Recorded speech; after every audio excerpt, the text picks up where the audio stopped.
जिसने आजम की लंका में आग लगाई वो योगी मोदी का खास नेता बना भाई।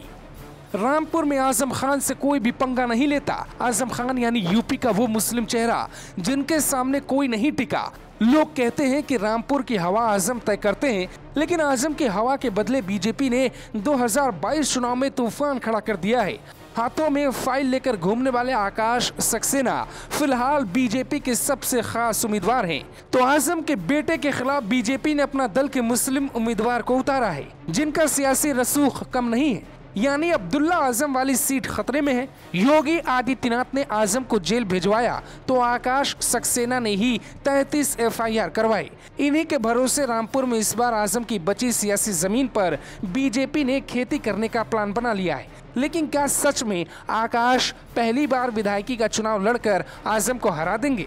आजम के सामने बीजेपी ने अपना हिंदू प्रत्याशी मैदान में भेजा है, तो बेटे अब्दुल्ला आजम के खिलाफ अपना दल और बीजेपी गठबंधन प्रत्याशी हैदर अली को मैदान में भेजा गया। हैदर अली मुस्लिम समाज में शानदार पकड़ रखते हैं, आजम खान के बेटे की जीत को रोक सकते हैं। रामपुर के पत्रकार कहते हैं आजम खान के बेटे की हार जीत का आंकड़ा कुछ हजार का हो सकता है। कौन जीतेगा अभी क्लियर नहीं है। आकाश सक्सेना ने ही आजम खान की कुंडली निकाली, आजम खान का डर रामपुर में खत्म किया। आकाश फिलहाल बीजेपी के उम्मीदवार हैं। इन्होंने ही आजम के खिलाफ कुल 33 मुकदमे दर्ज करवाए। आकाश के पिता कई बार विधायक बने, लेकिन आजम को कभी हरा नहीं पाए, दूसरी सीट से लड़ना पड़ा।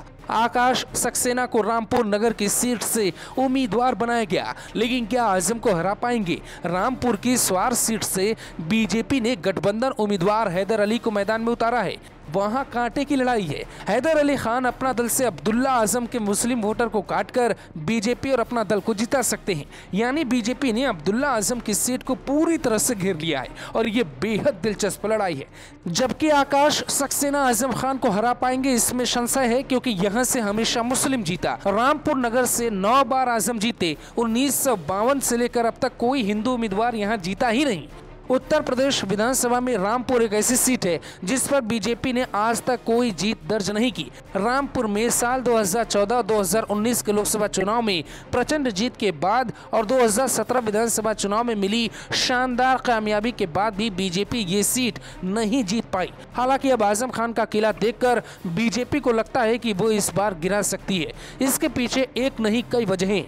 आजम खान सांसद बने तो उपचुनाव में अपनी पत्नी को अपनी सीट से उतारा और वो जीत गई। उनकी पत्नी मात्र 7,000 कुछ वोटों से ही उपचुनाव जीत सकी, इसीलिए लड़ाई बेहद मुश्किल है। हालांकि उपचुनाव में कम अंतर से हारे प्रत्याशी को टिकट न देकर बीजेपी ने आकाश को दिया। आकाश के पिता कई बार आजम को हराने की कोशिश करते रहे, लेकिन कभी नहीं हरा पाए। हालांकि इस बार लड़ाई योगी वर्सेस आजम के बीच की है। आकाश सक्सेना सिर्फ मुखौटा मात्र है। कुछ लोग कहते हैं आकाश को टिकट न देना बीजेपी का सही फैसला नहीं है, वो नहीं हरा पाएंगे। रामपुर में ये पहला विधानसभा चुनाव है जो सालों बाद आजम खान के बिना लड़ा जाएगा। हमने एक बार रिपोर्टिंग के दौरान ये देखा कि रामपुर में जब चुनाव होते हैं तो मुस्लिम आबादी वाले किसी एक इलाके में आजम खान की बैठकी होती है, वही सारे समीकरण बनते और फिर वहीं से एक सुर में लोग कहते जी हजूर, और आजम खान चुनाव जीत जाते। लेकिन इस बार ये बैठकी संभव नहीं है। रामपुर में अब्दुल्ला आजम अपने पिता के सम्मान की लड़ाई लड़ रहे हैं, तो बीजेपी को अपना बदला लेना है। बीजेपी की राजनीति को करीब से समझने वाले लोग कहते हैं बीजेपी जीत सकती है। ऐसा इसलिए क्योंकि बीजेपी कई सालों तक मेहनत करती है, रेकी करती है और फिर जीत हासिल करती है। जैसा अमेठी में किया, जैसा ममता बनर्जी के बंगाल में किया। ममता का चुनाव हारना कोई छोटी बात नहीं थी। ऐसे ही आजम खान और आजम खान के बेटे को बीजेपी ने चारों तरफ से घेरने की कोशिश की, लेकिन अब्दुल्ला आजम के लिए खास तरीके की रणनीति बनाई गई है, जहां आजम के बेटे बुरी तरह से फंस गए हैं। हालांकि आजम खान को बीजेपी हरा पाएगी, ये एक बहुत बड़ा प्रश्न है।